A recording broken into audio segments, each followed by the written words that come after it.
Good evening, everybody. Welcome to Zoom at 8. My name is Julianne Peterson, and I am your host every Tuesday night here at Zoom at 8. I am also a loan officer for Old Capital Lending, and we have been doing loans for 38 years. We've been on Zoom at 8 for almost 6 years. Next month in April, it will be 6 years. My goodness. And some of you have been here with me all that time. So I am excited for tonight's conversation with Pat Zingarella, and I think you guys will find it very helpful also to know somebody like Pat and use some of his services. But we will be back to visit with him in just a minute. Now, if you are working on a deal and you're wondering, I wonder what the loan proceeds would be, you want to do that before you get into an LOI because you would hate to put in, and this just happened recently, put in a deal, a quote, put in an offering, an LOI, and put it in too high. So you want to check in first with your lender to find out, hey, what are the proceeds that I can get? I've been underwriting these at 75 and I can only get you 50. Your price is too high. All right. So these are the things I'm going to need is a T12, a rent roll, an offering memorandum, and your underwriting. Send those over. Remember, I am your biggest partner. I'm going to be bringing the most amount of money. And in times where it is a struggle to get equity, any capital out of people's hands right now, you want to really rely on your lender to bring the most amount of money. Okay, so check in with us first. And keep in mind, there are several things that we do other than Zoom at 8 and lending. We are here to educate. So if you've not checked into our Old Capital podcast, that has been going on for, I think, 8 years, 60,000 downloads. It's the place to hear about what's happening in lending. We like to tell the truth. So take a listen to that. Spotify, Apple, all of those. Also, we have the Old Capital Conference. It's a yearly conference coming up October 8th and 9th in Dallas. So people come here nationwide to find out what is really happening, especially in Texas. So we are a large lender there. We have the relationships with many of the brokers, a lot of the vendors. So you want to be on Team Capital, Old Capital. So come join us for that. The end of March, the 28th, coming up this next week, we have the bus tour. So any of these you can find on the emails that go out every Tuesday or Friday. If you scroll, there are the links there. Okay. And then also we're going to be having a conversation with the Yardi guys over to talk about what's happening in the market. Yardi is like CoStar. It gives you data that is helpful for analyzing markets, assets, rents, all sorts of things. So we've got a really good, deep conversation with them. So tonight we have Pat Zingarella. He is the CEO of Invest Clearly. It is a GP review site and deal directory. So in this, industry right now, in this cycle, this is the company, and companies like Invest Clearly are companies that you want to learn more about. This past 3 years have been challenging for limited partners and even more so for general partners. And I got to tell you, it's not because of a lot of bad and lack of education on the GP site. Now, listen, there is some of that, no doubt. But it is really, I wonder what happened to my picture, but it really comes down to the interest rates have really caused so much problems with these deals that we never would have thought we would be in a situation where we'd have interest rates so high for so long. And a lot of these deals just are not making sense. So in an effort to vet these operators, and also as from a general partnership and from a limited partnership, Pat has created this amazing site. So we're going to learn about that tonight. The mission of Invest Clearly is to empower LPs to make informed decisions by hosting unbiased reviews of passive investment sponsors from verified experienced investors. They also help sponsors build trust with new investors through transparency. And that is a challenge during these challenging times. So I want to welcome Pat to Zoom at 8. Yeah, thank you, Julie, for inviting me on, and it's great to meet everyone. I think the first thing I noticed is I need to have a better custom background because this blur in this room isn't doing too good. But no, that was a fantastic introduction, and that's our mission. We really support both sides of the, like I'll say, like investor cycle, both the LP and the GP, depending on what you're looking to get out of the relationship. So tell us a little bit about your investing background, where you come from. How did you decide there is a need for a product like this? I think it's really good to hear people's backgrounds, how they came to, what we are experiencing today. Yeah, for sure. So I built this because I needed it. In all honesty, I was feeling some of the pain that most LPs and some GPs were feeling today. But my background and how I got here came from really like a three-pronged experience. Prior to Invest Clearly, I was working corporate America at a company called Gartner. They are an IT research and advisory firm, and some subsidiaries they had essentially did what Invest Clearly did, but for the software space. So they had software review sites where chief information officers that are exploring big purchasing decisions would go read reviews, read a directory based on the certain software they're looking for, read reviews from other C-level executives that have provided proof they've actually purchased the software to help with their decision. Secondarily, when I first left Gartner, I got involved with a commercial real estate investor. Guy was quickly raising through the ranks. Was becoming well known. He was the guy to get connected to. Fortunately, was not the guy that he displayed to be. Ended up committing quite a few crimes, and I actually caught it early. I left working with him very, very early. And I really had no way of getting the word out there outside of my inner circle. And if there was a resource like that available, I probably could have prevented quite a few bankruptcies and some major issues that came from it. Can't go too deep into that yet, simply because of there's some legal stuff around it, and that story will come out in its entirety soon. But the third prong was I also started a sales consulting business, and one of my clients was selling accredited investor lead gen, digital marketing for GPs, right? GPs are going out there, they're creating ads on Facebook, they're creating funnels that essentially got LPs to invest with them. So I would spend time with like 10 GPs all within the same asset class within a week. I had a very difficult time differentiating between any of them. And then I was exploring becoming an LP myself. And I was like, all right, where is a list where all of these exist all in one place where I could make a full-blown comparison to see who's actually right for me? Where are the experiences of other individuals? And then where are all the deals listed? And I realized that didn't exist. And then the last part, I was looking for educational material. And I was like, I want to get better at this. I need to learn how to be an LP. And every article I read was written by the GP. And I was like, okay, there's no objective place that exists for information that's not influenced by the GP for someone like myself to go and learn how to actually evaluate these things. And that's not a shot at GPs. Obviously, content creation is what's really driving this. But from an evaluation standpoint, I really wanted something that wasn't influenced by the person that had the most to gain financially if I contributed, right? That's all I was looking for. And so those three stories, my experience at Gartner, my experience with a commercial real estate investor, and then my experience with the lead gen company all created Invest Clearly.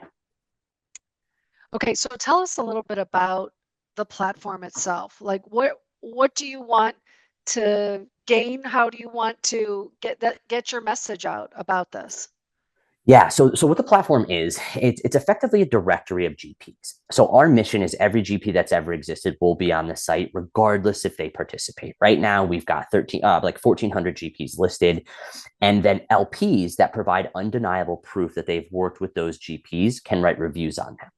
And so the value prop to the LP on the platform is it's a centralized location where they can go in, put in their investment preferences, put in filters that they're looking for, and end up with a short list of GPs that actually match that that criteria. The reason why we built it this way is because we saw the journey of the LP finding the right GP or the right deal for them kind of being random, right? I got to click on an ad. I got to hope they're on the first page of Google. I got to wait for them or meet them at a meetup. And then if they don't have a deal that fits, I kind of got to have to sit and wait. So we were thinking, okay, what if we can control that process a little better and empower LPs to actually find GPs based on what they're looking for, right? And they can do the same thing for deals. They can go in and say, this is my minimum investment. This is my target returns. This is the location I'm looking at investing in. I'm an accredited or non-accredited investor. Here's a list of deals that match what I'm looking for. And from there, they click on the sponsored profile that manages the deal. They can read reviews from LPs that have actually provided proof they've invested with them, so they know it's a real experience to help with their evaluation. And so that's the LP value prop. At the same time, when LPs create a profile on the site, they fill out investment preferences.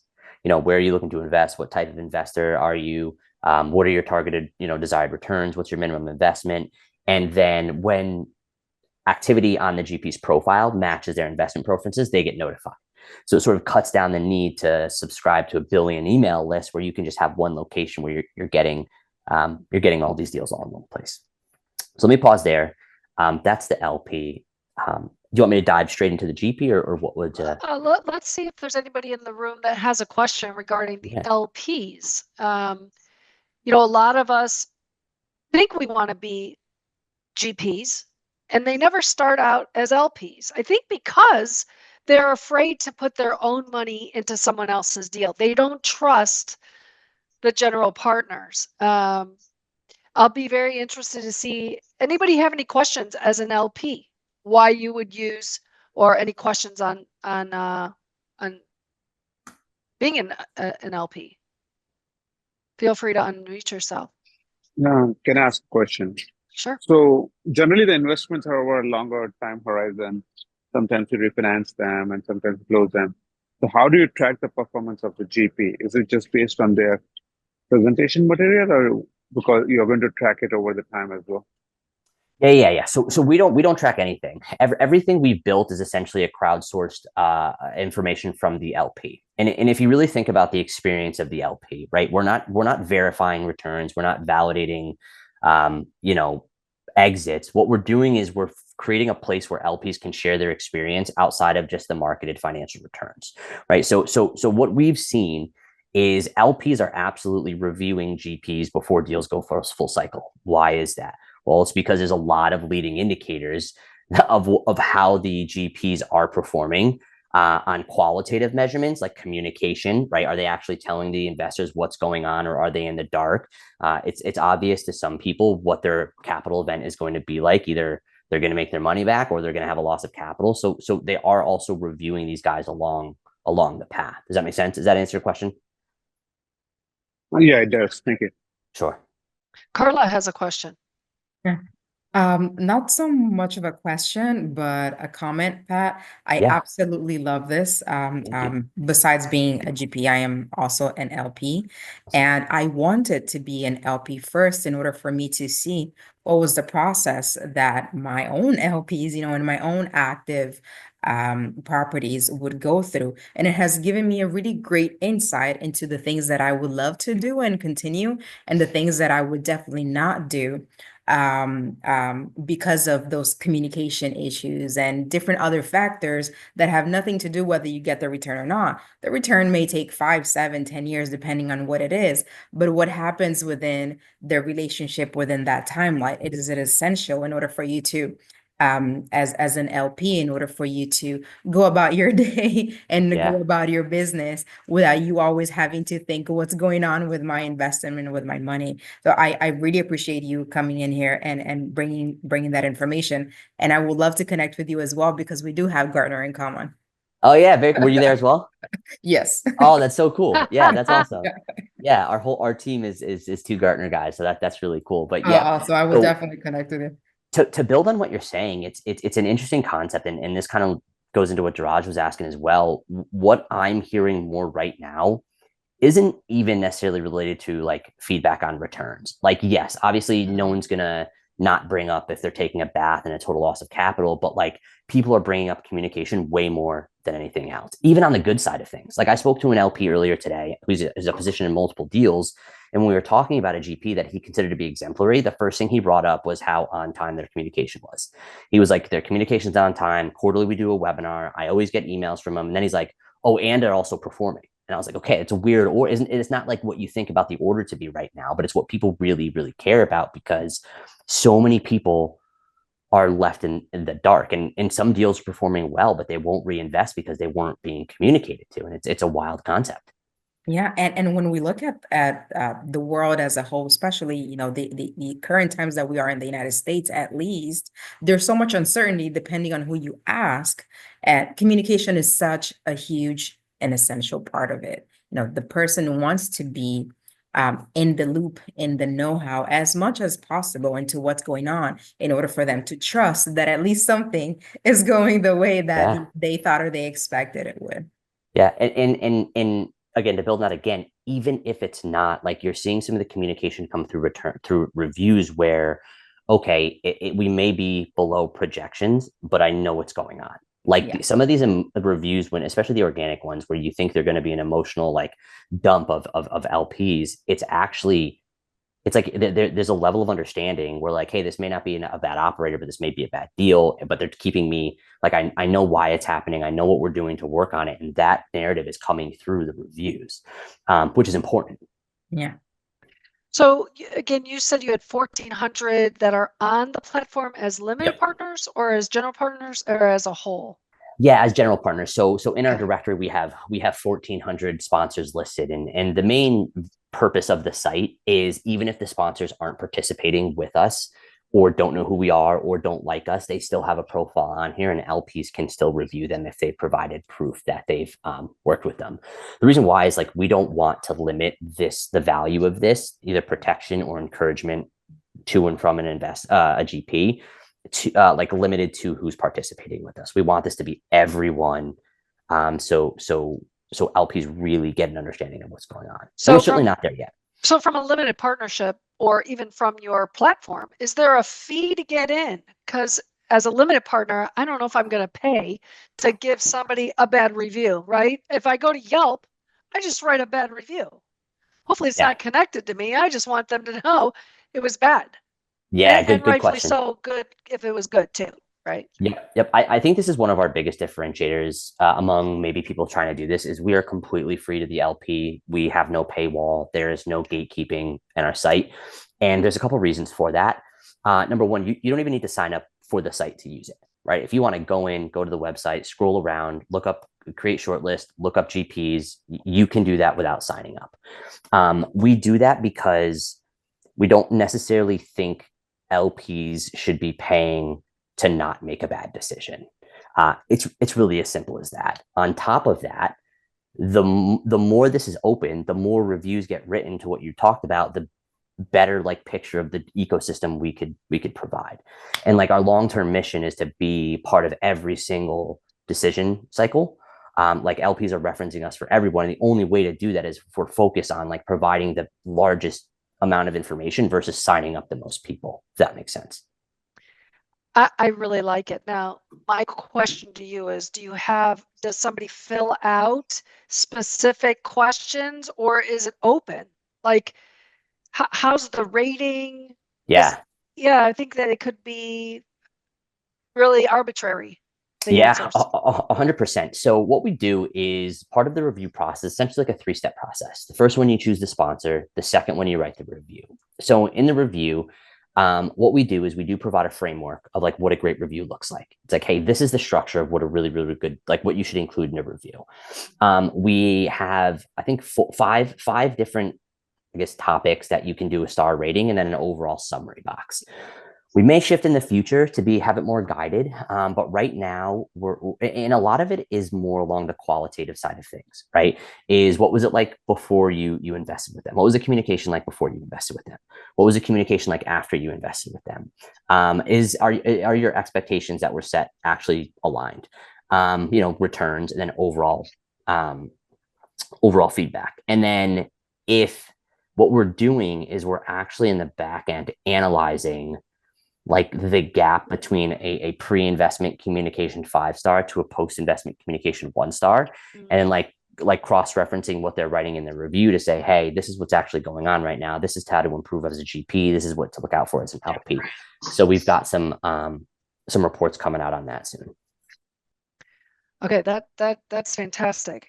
How do we not become a bitch place? That it's productive. Yeah. Couple different ways. Number one, we do have community guidelines, right? We try to moderate these reviews as little as possible. The reason why is because like reviews are subjective, right? It is that one LP's experience, and they should have the right to share how they were treated or how they felt about that experience within reason. But I would say it hasn't been. I don't know. I don't know how else to say that. I thought it would be worse, but it really hasn't been. I mean, people who are even have one-star experience and are looking at total loss of capital are contextualizing their experiences. I thought we would have to moderate it a lot more for like, defamation reasons and things like that. Libel, yes. There has only been one that I have sent back, and I said, hey, can you change this? Or I didn't even ask to change. I said, can you actually contextualize? Like, give me, like, what is the reason you're stating this? And then they didn't respond. Like, that was the only one out of all of them, because there's one-star reviews on here, and people deserve to share that, and that's part of why we built it. But for the most part, it's been shockingly like it's been shockingly like low emotion. People are frustrated in certain scenarios, but Sure. it's not an emotion dump, believe it or not, because the reason why they're coming here is I think they know that the purpose of them posting a review is to support an LP. They know if they get in here and start cursing it up or talking crap about somebody, you're not really going to be taken all that serious, right? You're going to look at it and it's going to be you're going to recognize it's an emotional review. And because of that, people are actually saying, hey, this is why you shouldn't invest with this person, and this is why, and this is what happened, and here's what you should look for. And it's pretty cool.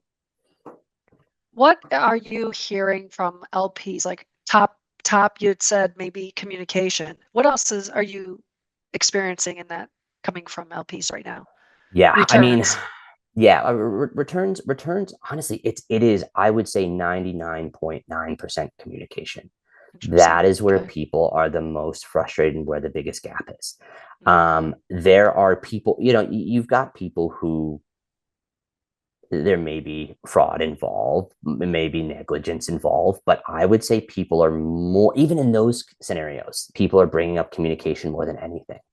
It is the number one pain point amongst LPs. And it's even more frustrating if GPs are talking about trust and transparency in their social channels and then not communicating to their own investors, because that's where people are getting frustrated. The returns are obvious, right? They're going to bring that up. People are scared. People are without question scared. I think there's a real difficult narrative in the media right now.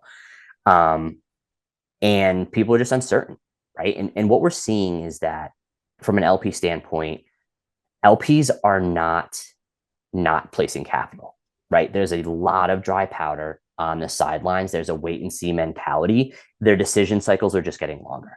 Yeah. Right. It used to be probably a one and done scenario. Now they're shopping, and they're shopping a lot, and they're taking their time, and trust is very difficult to earn, and they're verifying a lot more, and they're joining more communities. And so I think from what we're seeing from the GP standpoint, to kind of capitalize on that, is lead flow is not lowering, conversion rates are dropping because of like that I'd say triangulation of information LPs are doing.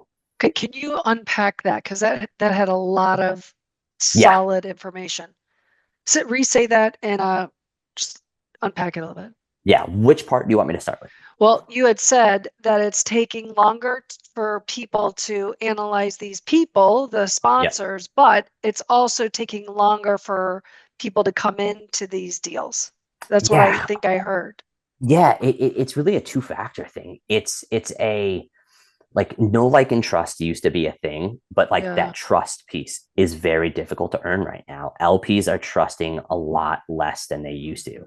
It used to be, let me analyze the deal. This makes sense. Let me stroke a check. Now they're really, really, really looking into the sponsor.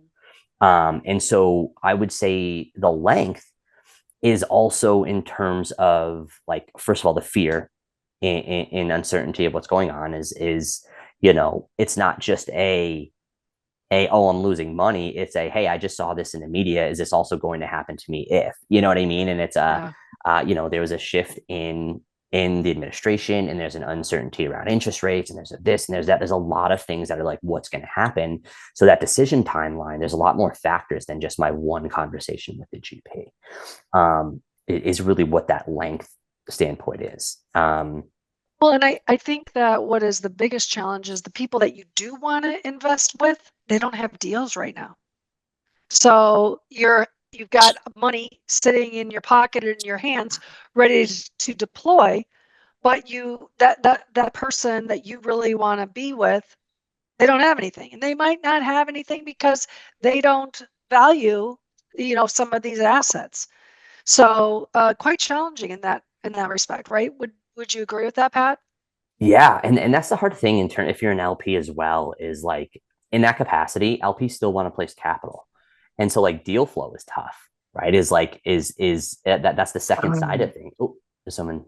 No, just keep going. I'll get them. Oh, yeah. It was if your core sponsor, the person you've worked with in the past, doesn't have the deals and you want to place capital, you're going to start exploring elsewhere. And then that turns into like a cold conversation versus a relationship that you've have experience with. And that's what GPs are struggling with right now. And I don't know the size of the operators on this call, but where we see GPs struggling the most is when they first shift from that like referral based relationship where like all of their capital is coming from their I don't know, sphere of influence, referrals and things like that, to now having cold leads come in. And so it's like this dual-sided difficulty when the LP is like, I don't know this person. And then the GP is like, I've done this for years. How do I build credibility? It's an interesting space right now. Interesting. So let's shift now to GPs. Can you kind of walk us through how does a GP get involved with invest capital and or invest clearly? So how does that look? Yeah. So what we've built this for the GP is really like visibility, and it's, I would say, visibility, reputation management, and then like LP engagement.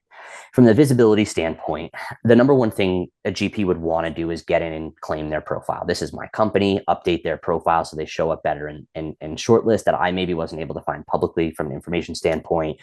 And because this is really the only place online where people can find you without knowing who you are. And everywhere else, they either have to find you, click on an ad, get referred to you. You can end up in a shortlist simply by them creating filters based on what you're doing. Because LPs are coming here looking for you, but may not know who you are, right? I want this type of deal. I want this. Okay, you're in a shortlist. Like, let's make sure you get found. The second part of this is, and if you really think about that one thing as a GP, that's top of the funnel, right? How do you get a lead in the door organically? And then the other side of thing is the bottom of the funnel. This is the only platform. The lead top of the funnel thing is solved in the market. There are plenty of agencies. There are plenty. You could spend money and get leads. What doesn't exist is what happens after you talk to them, right? After you talk to this investor and they are shopping and they're unsure and they don't know if you are who you say you are, do what you'll say to do, and you've done this for so long, it's like, how do you build trust with them quickly, right? What is your bottom of the funnel support tool? And it's, well, let's use the voice of your investor to create social proof to help with that decision. And so what we've built here is like GPs are essentially using the reviews from their investors. And the biggest difference between reviews on our site and reviews on their website is, and GPs can't influence or not whether these go up, right? So they're not cherry picked. LPs know that they're never going to get put on a reference call with someone who's had an okay experience. So a GP could say, hey, go look at the 10 reviews we have on Invest Clearly, right? I didn't pick these. I can't influence whether these come down. And my LPs actually went through a multi-step process to endorse us before a review was published. And part of that process is including that they actually invested with us. And so outside of that, we have tools that support each part of the top and bottom of the funnel. But it's really like, hey, how do we help your conversion rate? Right? How do we help your conversion rate? How do we help LPs trust you faster? Right? One of the pain points of the LPs, and how do we shorten decision cycles? Right? The way we shorten decision cycles is by creating credibility from a third-party resource that you can't influence. What I said I was struggling with early on, right? Get outside of my influence and go look at all of this stuff on Invest Clearly to really help you close more business faster. Okay. I'm curious about when a GP wants to use your services, what is the cost associated with that? And what do you find is the returns? I mean, to me, the returns are, hey, here's my website, but go see what other people are uh, are looking at and saying Yeah. about me.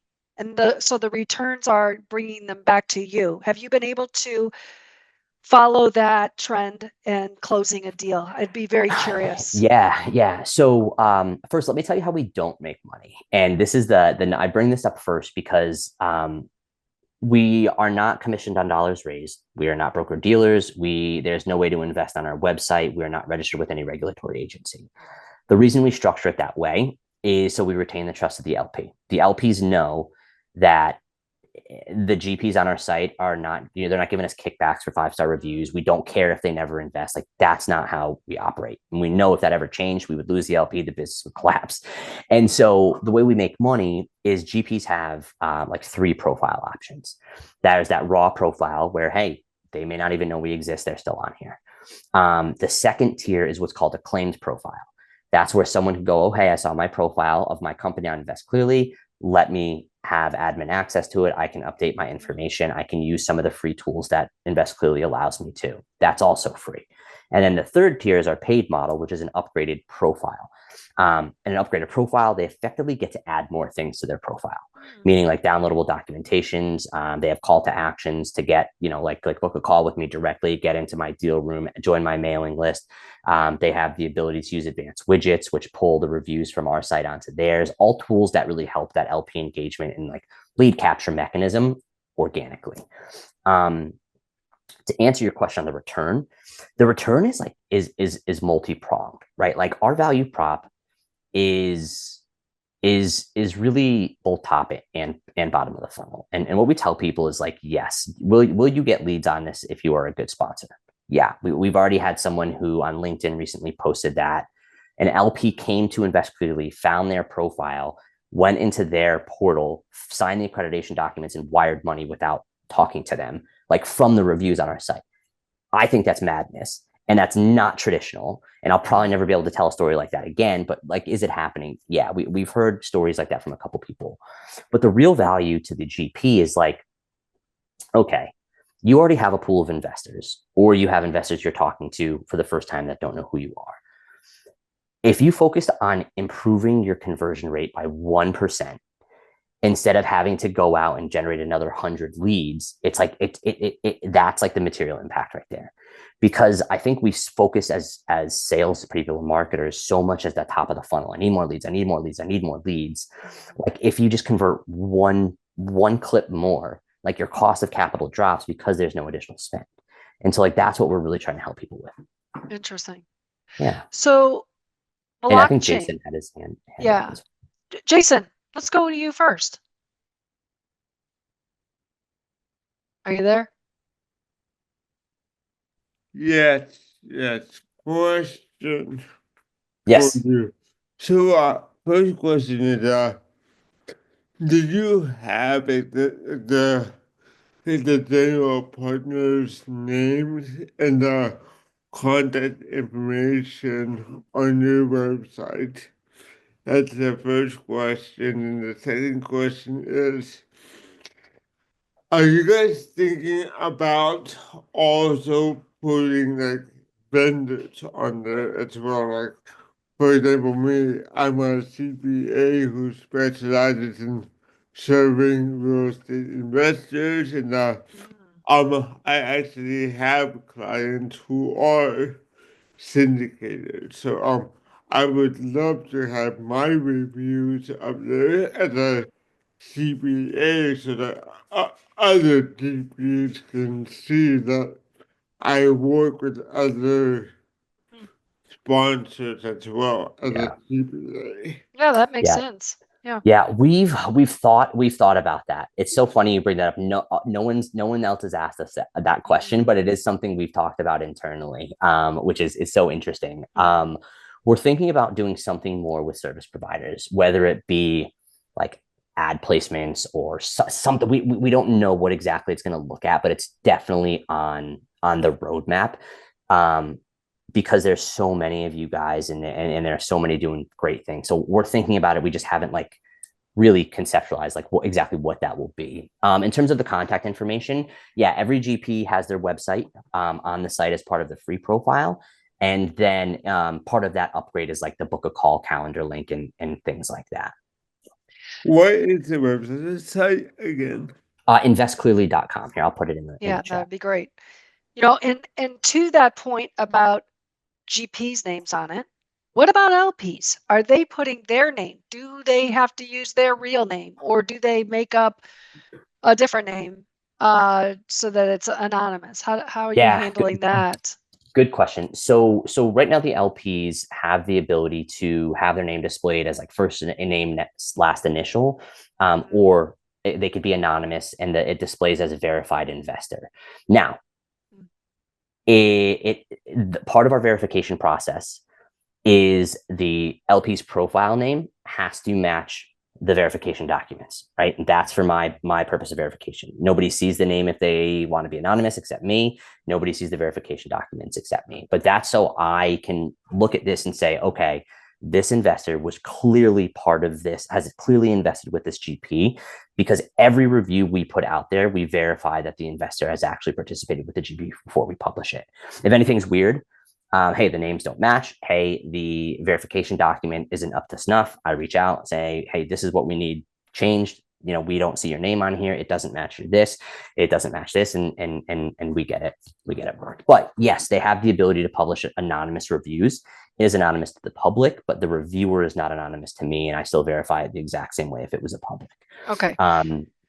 Tell me about blockchain, because I know we've had a blockchain guy come on, and it's all about verifying. Is this person real? Are the reviews? Yes, I verify that guy's real. And how do you, is it kind of along the same lines? Like, how do you verify that this person really invested in their deal and is not just there because he hates this guy and he's going to make bad, statements about him? I mean, it's a problem right now.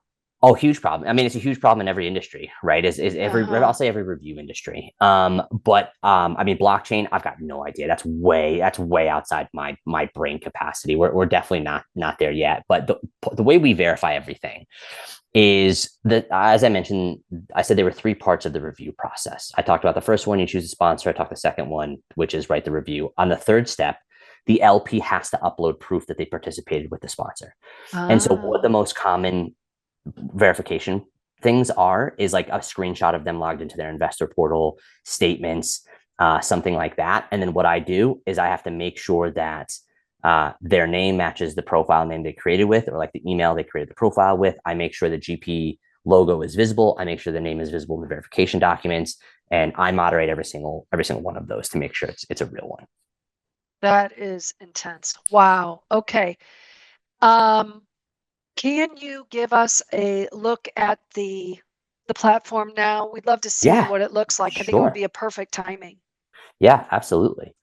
Yep. So can you see everything pretty well? Yes.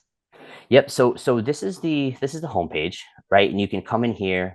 You can search by asset class, which will take you to a list of sponsors that match that asset class, sponsors that you may know, or deals. I'll show you what that looks like in a second. This is our most recent review carousel. You can click on any one of these and it'll take you to the actual company profile that the review is on.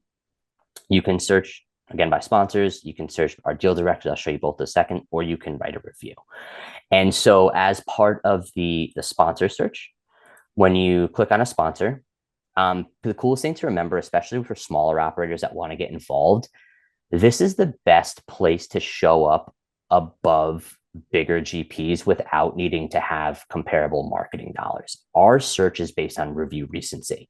So as you can see, this is we have smaller companies showing up above billion-dollar firms, and that's because they've collected reviews and it's filtered.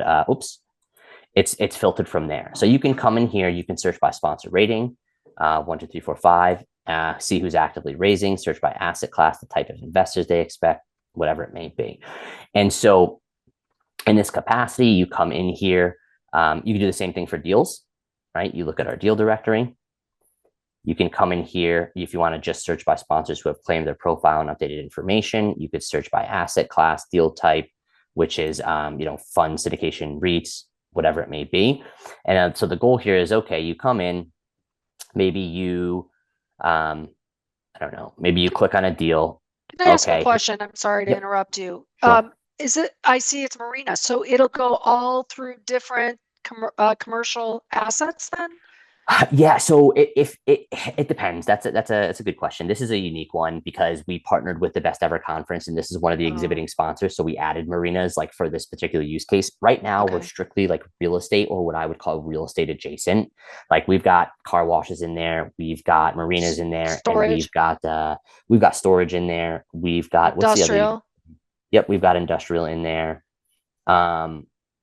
The only what did I say? I said marinas, car washes, and we recently added, man, I can't think of it, but one more weird, like oil and gas is in here. Okay. But beyond that, it's all commercial. I could actually show you instead of just telling you about it. No ATMs or ATMs in here, build to rent, car wash, good. co-living condos. All right, yeah. good. It's not just residential. Great. Yep, not just residential. And so the goal here is you find a deal that matches your criteria. You learn a little bit more about the deal. It's a fund. We're closing at this point in time. Okay, this looks good. Let me learn a little bit more about the sponsor. You come in, you click on the sponsor, you learn a little bit more about their company, and then you read reviews that have actually been written by LPs that provide proof that they've invested with this GP, right? And so you can actually know that it's coming from a true experience. And so, in addition, like your choice now is, do I want to engage with, and this is going to go away in a second. This is a temporary thing from our partnership with BEC. And so your goal is like, hey, this looks good. Let me engage with them. Or, hey, I can follow them and kind of see what happens on their profile. And so when an LP creates a profile on our site, they fill out investment preferences, right? What type of investor are you? Do you prefer this type of investment vehicle? What asset classes, whatever it may be.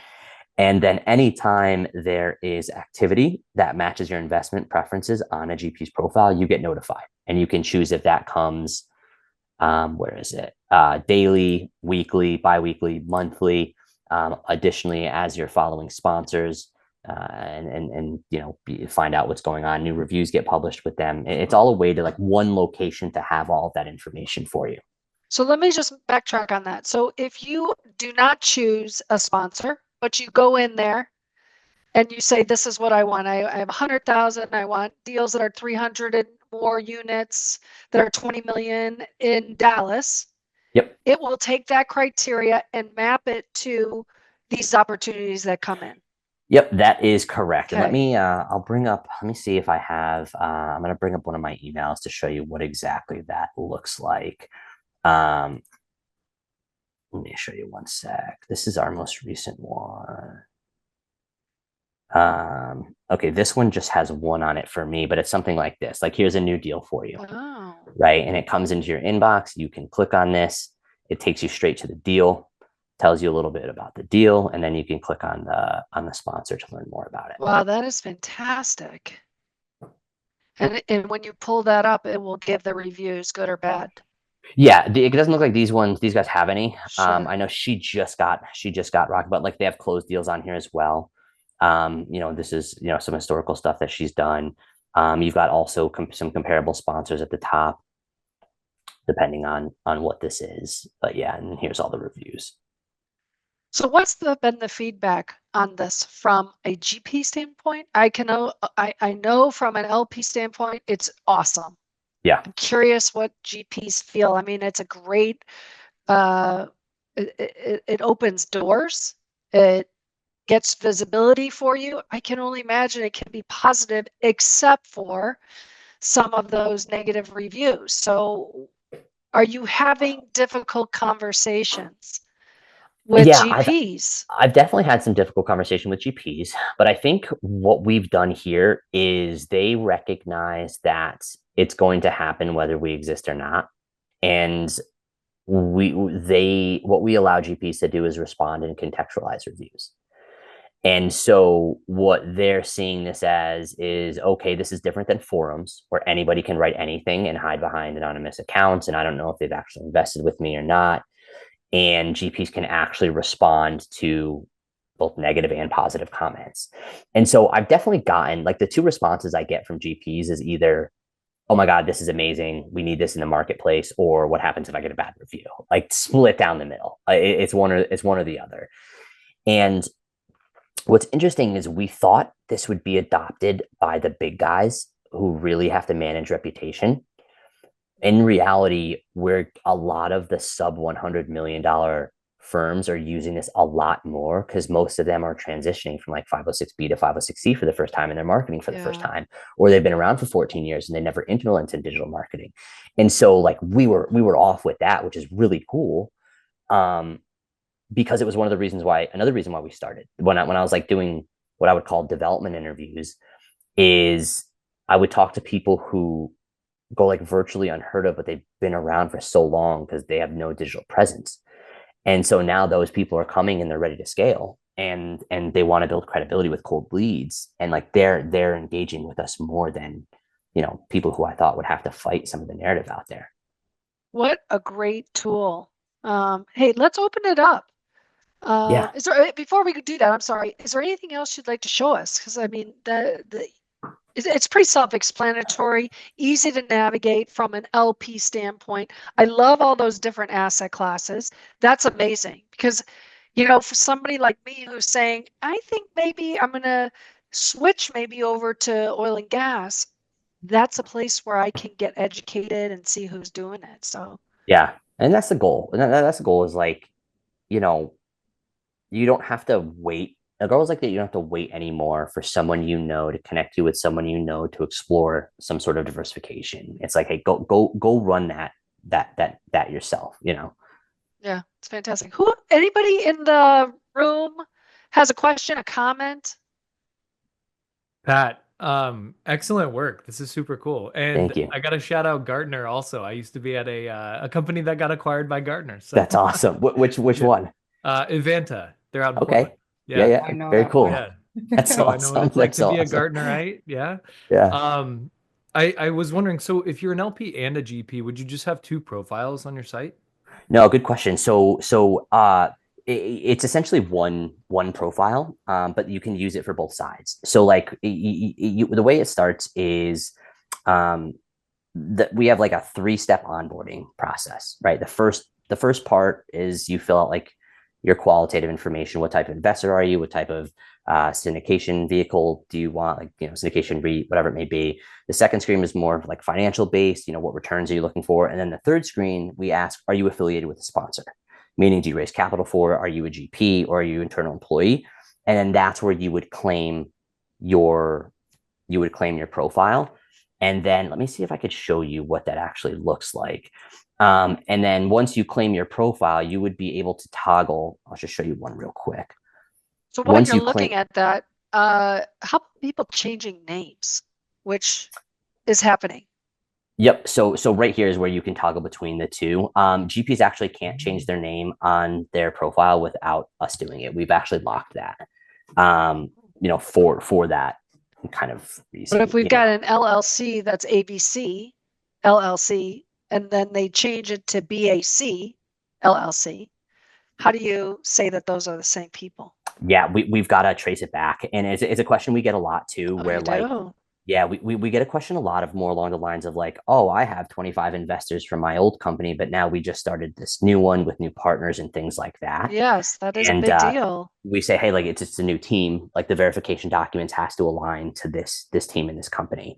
If it's a rebrand, that's another story, right? If it's just like a, hey, we completely rebranded our business just from like the old name, you know, wasn't the right, what aligned, and now we've rebranded, but we have to be able to kind of tie that all together. And the good thing with that is like it's me doing it all, and so like I look at the web and make sure like everything is connected in the right way and the verification documents match before I do anything. Okay, so John Smith and Bob Baker, they're going together, and this deal failed. Yep. They're dispersing. All these people are angry. Bob Baker goes and joins another group, actually starts a new syndication. Yeah. That will take visibility from this deal over to the next, is what you're saying? Not yet. That is one of the biggest things we need to implement, is that we want the reviews to, right now the reviews follow the company. What we are building next is that the reviews will connect to the people within the company. We haven't built that yet. It's something we definitely get asked for a lot. Yeah. Especially if someone comes to the site and searches for a specific person. We've still yet to build that. There's again, we leave that up to the tech team, but apparently that's a little deeper than. Well, I think it's really hard to navigate for a limited partner, because while this team didn't work, Yep. they may be with a much better program of GPs over Yep. here. So Yep. why Agreed. not give them the ability? Why do you hurt them from this experience? But okay, cool. Yep. Agreed. And Angel had a question about mineral rights. Let me see. Do you have bringing precious metals on?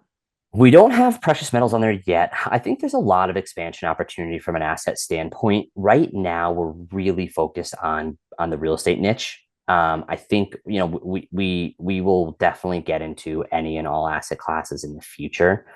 But no, we don't have precious metals on there yet. Okay. And then Angel, I think we know a Yep. couple of people have returned to maiden names and gone with married names after poor deals. So Yep. we've kind of Yep. identified that answer. Okay, cool. Yep. Change company names along with name changes. Okay, cool.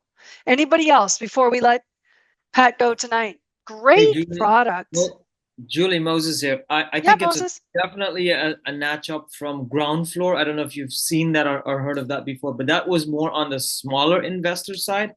They started out with single family, two families, 2 units, and now they dabble into the LP world of accredited, and they have some larger investment. But this site that was just presented does have the the polling of the investor, the LP and the GP, to see how they are rated in the space, which is a notch up.